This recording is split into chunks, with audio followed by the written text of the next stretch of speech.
I actually do think that Liverpool need to start thinking about centre-halves. He will be the next Virgil van Dijk, in my opinion. He's class, he's that good. Just go again with the same 4 one last time. It's a risk.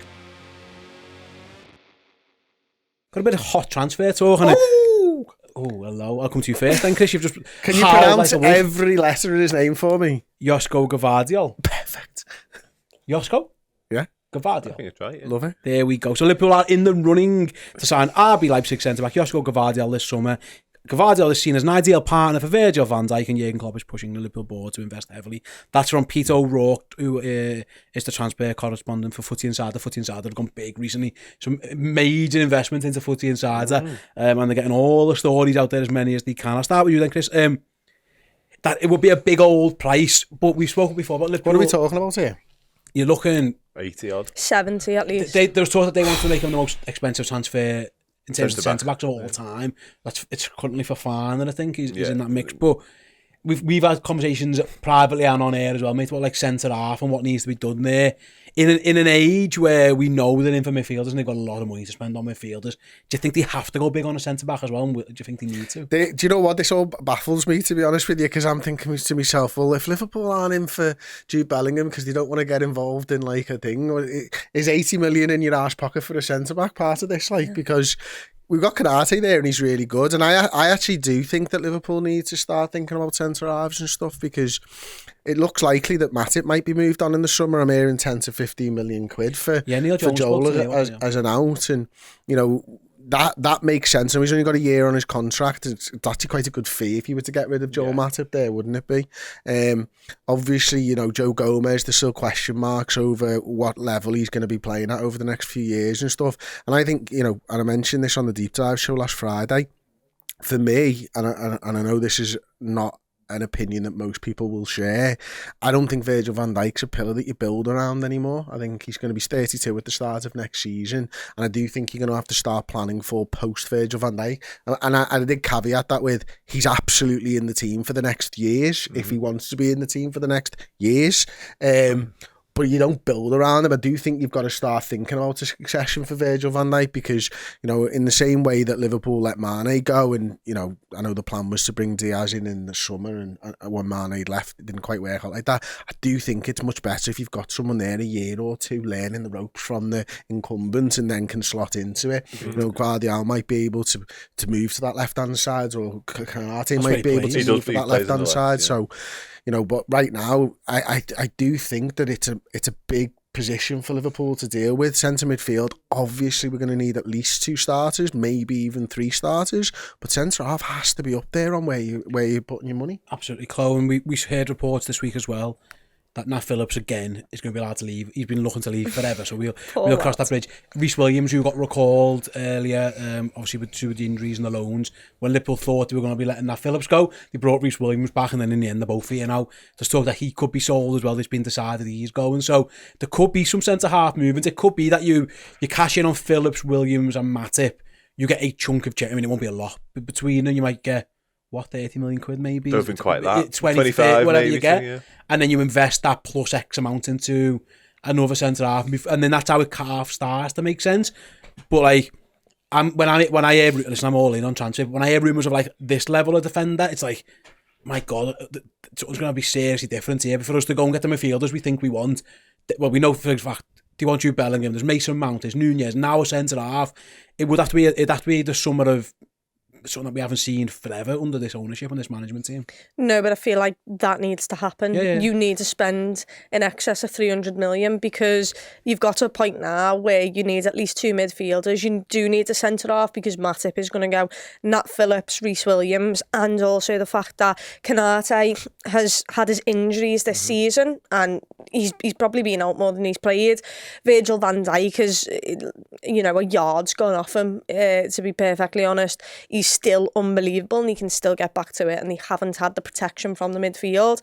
Key that. But I feel like, you know, we need to go all for it. The thing is, though, is 70, you say 70 mil to me, I'm like, oh, well, okay, I can potentially see that. You say record fee for a defender, and I'm like, no, we're not going to do that. And even if there's only a 20 mil difference in that to me, in my brain, just makes me think that we wouldn't do that. He's an unbelievable player. He spoke out about Liverpool and his love for Liverpool as well. So maybe, just maybe, you could basically say to him what I hope we've said to Jude Bellingham is, you're going to have to do the work here if you want to come to us. We'll pay this much, but you've got to tell your club, please. Which, of course, we wouldn't have possibly done because that would be tapping up. Yeah, never done that before. No, never. It'll be like the Blackpool, yeah. But yeah, he's a brilliant player. Do I see him coming to Liverpool? No, not for that price. But he is your future centre half once again for another 8 to 10 years at least. So yeah, I feel like he'll go to Chelsea, mate. Well, Chelsea desperately want him for all. They tried to get him in the summer, in January rather than. He can't have any more money left. Space for players, room in Chelsea for that matter. Yeah, just living space in London where you're staying. On that though, hang on a minute. Where are they going to play him?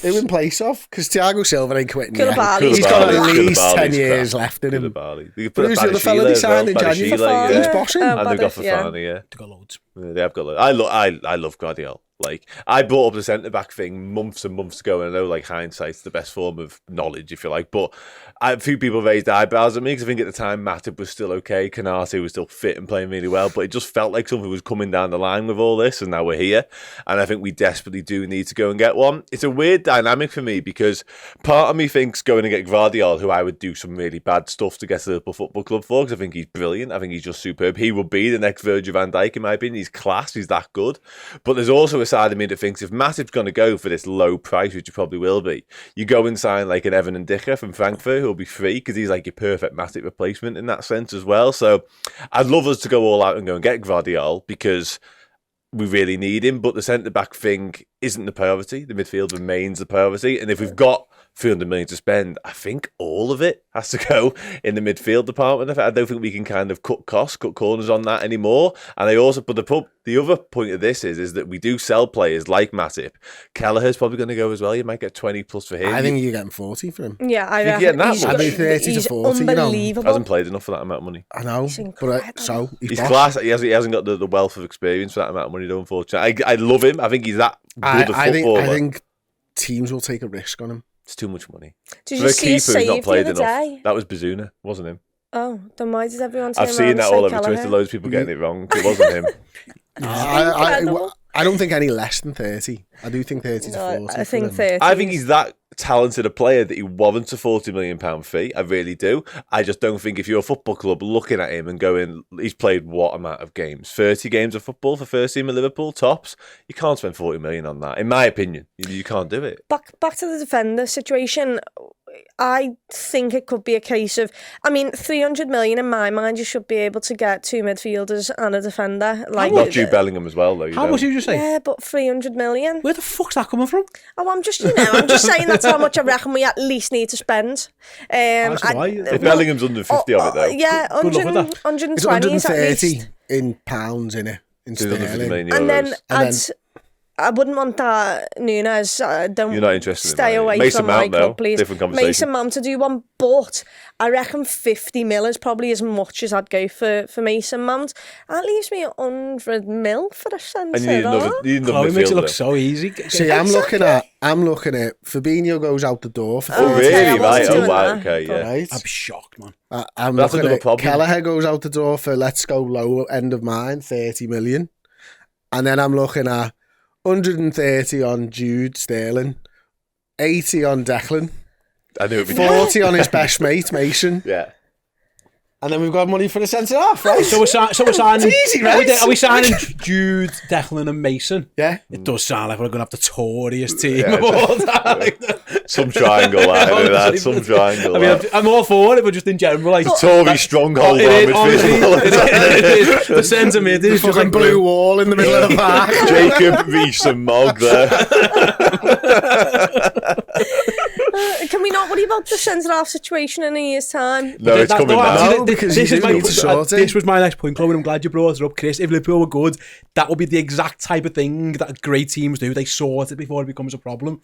We've got so many things that are a problem that we haven't thought of the next one. And I've had this in my house because I used to be skinned. and something had break and I couldn't afford to get it fixed. And by the time I could afford to get it fixed, something else had fucking broke. And you're always moving on to the next problem, where someone who was wiser and better with their money, and at the time probably had a much better job than I had at the time when I was dossing about, they'd have been prepped for it. Liverpool in that boat now. The midfield is a disaster, but already there's cracks in the defence and you can see it coming. They're like, shit, I'm still saving for this. If they were better, they could have had it all boxed off better. Could they did make mistakes, and that's where we found ourselves. And that's my point on the centre-halves. I'm with you. I think they need one, especially if Matip goes. But it comes back to the finances. Can they afford to all at once? By getting themselves dug into such a hole with the midfield, it's hard to future-proof, because you can't future-proof when you're already fighting fires now. Yeah, you're right. But that's the situation that we're left in, and if we're serious about getting back to the top, you need to solve all the problems. Yeah. You know, imagine though if we sign no one. I'm so sorry, but imagine. But you know what? It's got, like, do you remember that famous photo of, was it Houllier with his 7 signings or something? That's what I'm kind of expecting this summer, isn't it? But like, that's why the James Milner thing kind of made sense. It's just one less thing to have to deal with. But on that, you just said Fabinho to leave as well now, because he's sellable asset still. Yeah, get that. I'd be shocked. We've been really bad at selling, which is why selling Matip for this 10-15 amount of money is a sensible move, because otherwise you let another player walk away for 3 in a year's time, which just seems mad to me. But with Fabinho, all you're doing there is you're giving yourself another headache. Like, form-wise, you could probably justify selling him, and you're right, if you were to get 30, 40, maybe even more million for him, that makes so much sense, but you're just giving yourself another problem further down the line. I think your problems are all there. I think, and for me, and this is just my opinion, of course, I'm not sure he's it. And anymore. I agree with that. And a year ago, I could sit here and tell you Liverpool can't improve on Fabinho. Liverpool can improve on Fabinho. Yeah. And I think for 30, 40 million, and that's the thing. So if you can improve on a player, go and fucking do it. That's what's got us into this situation in the first place, not improving on players. Again, that goes back to the future-proofing. It's like, when you already need 3 midfielders, can you sell one to go and buy more of them? Because you already know. That's what they've done. Again, it goes back to the same conversation, Chloe. But on the whole thing in general, let's go back to centre-halves then. It was Neil Jones who told me on Journal Insight a few weeks ago, there's whispers inside Liverpool that this is Matip's last season. I think he wrote it for Goal as well in one of his columns, so go and check that out as well. It does feel like, again, if that's the case, Sam, but they are going to have to replace him, it almost feels like that could be something, like you said before, do you just go again? Do you just go again with the same 4 one last time? It's a risk, don't get me wrong, because the injuries. Yep. Matip's career has been injury blighted. The last year was the exception to the rule, and maybe we all got into a bit of a false sense of security, and he's been a bit crap. If truth be told, he hasn't had a good season at all. He isn't the only one, and there's a million reasons why I get it, but in a summer when so much needs doing, is it worth just going, you know what, we'll just let you go for free next year. We'll keep you, rather than bank 10 million quid and have to worry about replacing you with someone who's 80 million quid or whatever to make it worthwhile. You stay 1 more year. We go with Konate, Van Dijk, Gomez and Matip 1 more season, or would that not be on the cards for you? I only said it because when we were all listing the problems and the midfielders that we need, I just thought FSG aren't going to do that. They're obviously going to keep him and just let him go for free to solve that problem.